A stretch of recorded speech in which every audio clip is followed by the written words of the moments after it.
Owensboro Community and Technical College in the know with Chet, Chester, Courtney, Duvall, Matt Alscbach, Linda Conkright.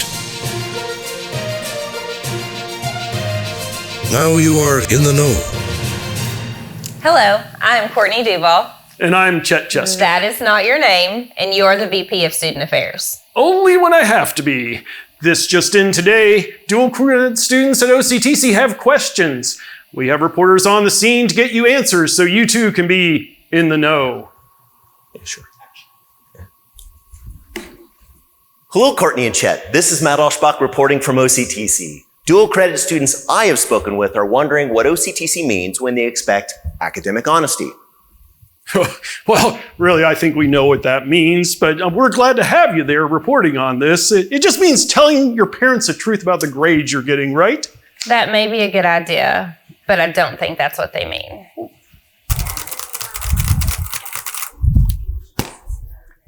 Courtney, students told me that they know they can't cheat and shouldn't turn other people's work as their own. But everyone gets their information from the internet, so if you find a good source, why wouldn't you use it in your paper or your assignment? You can't just spout off something. You need to have sources, and I've learned that this is true, but you must give credit for ideas and statements of facts and conclusions borrowed from another whenever you use a source. Oh, that sounds just like a reporter. That makes sense. I mean, so when you copy and paste, you just tuck that web address where you got it from right in there, correct? I don't think so, Chet. You're right, Courtney. Anyone can copy and paste, but that is not what faculty members are looking for. And even worse, that would be plagiarism. It's a violation of the KCTCS Code of Student Conduct. The reason is not to make it difficult or get anyone into trouble. It's so that faculty members can see that you understood what you read and put it into your own words and cite that source. You can use some direct quotations too, but you need to be able to show that you made sense of what you read and that you put it within the context of the point that you're trying to make. That's what learning is all about, said one faculty member. Oh, well, thank you, Matt. That's good to know. Chet, if you can learn it, I think anyone can. Oh, well, why thank you, Courtney. That's very kind of you. Matt, do you have any other tips for dual credit students? Courtney, the biggest one is do not put things off. As a college student, you are entrusted with taking care of things yourself, and you'll probably have a lot more flexibility to work on your college work when you want to. But that's a big responsibility. I've talked with some successful dual credit students, and they said that you need to begin working on your assignments as soon as you get them, even if they're not due for a few days or even weeks. That way you can ask your instructor questions about the assignment if there's something that you don't understand. What if you're taking an online class? Can you just email your instructor anytime?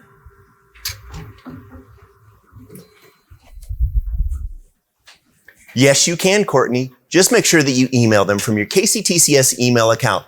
That's the best way to communicate with your OCTC instructors, unless the faculty member specifically tells you to use another method. Is there anything else that those successful students said? Knowing you need help doesn't mean that you aren't ready for college. It actually means that you probably are. You're here to learn and show that you're paying attention, reading your syllabus, taking notes in class, checking on assignments that are due. Your instructors will be even more willing to help you with your questions. You can even visit them on campus or virtually during their office hours, which you'll find listed in your syllabus. They are here to help.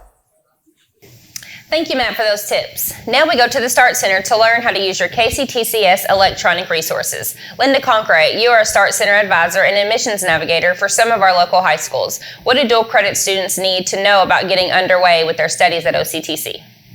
Accessing KCTCS resources is easy, but you have to set up your account first. You will need your student ID number, which is at the top of your schedule or bill. It is the 9-digit number that begins with 00. Then visit the Student Account Center. Go to our website, select Quick Links, and then Current Students. From there, select User Account Center and follow the instructions. Once you have set your password, you will be able to use MyPath, which is your entry point for all of your KCTCS electronic resources, including Student Self-Service, also called PeopleSoft, and KCTCS Student Email, Outlook, and Blackboard, which is the learning management system that is your portal to your class materials online.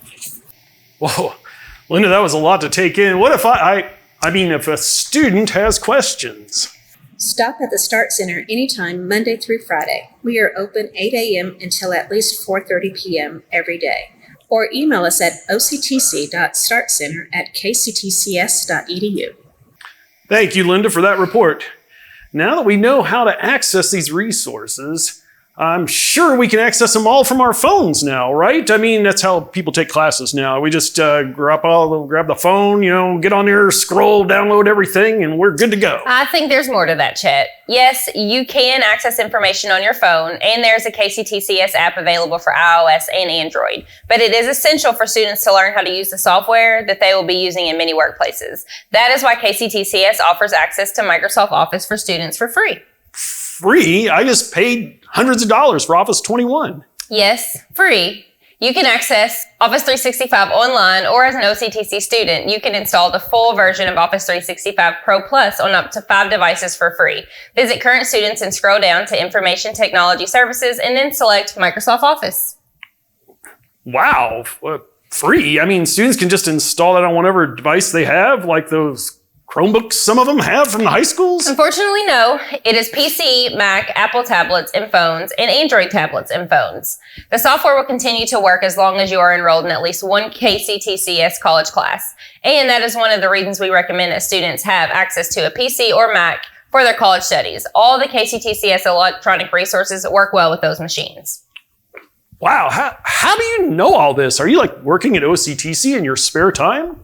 Chet, I work there full time. We've been over this before. Oh, well, I guess that explains a lot, doesn't it? Well, all for the benefit of our viewers. So thankfully, that's it for today's show. We hope you will join us next time. So you'll be in the know. To learn how to use Okay. Hop on our phone, download everything, and study away. I think there's more to that. That's all the time we have for today.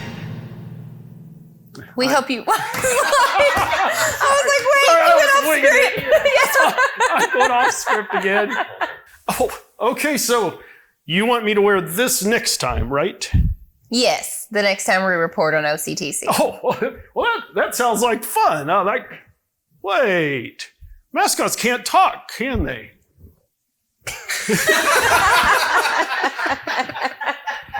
Now you are in the know.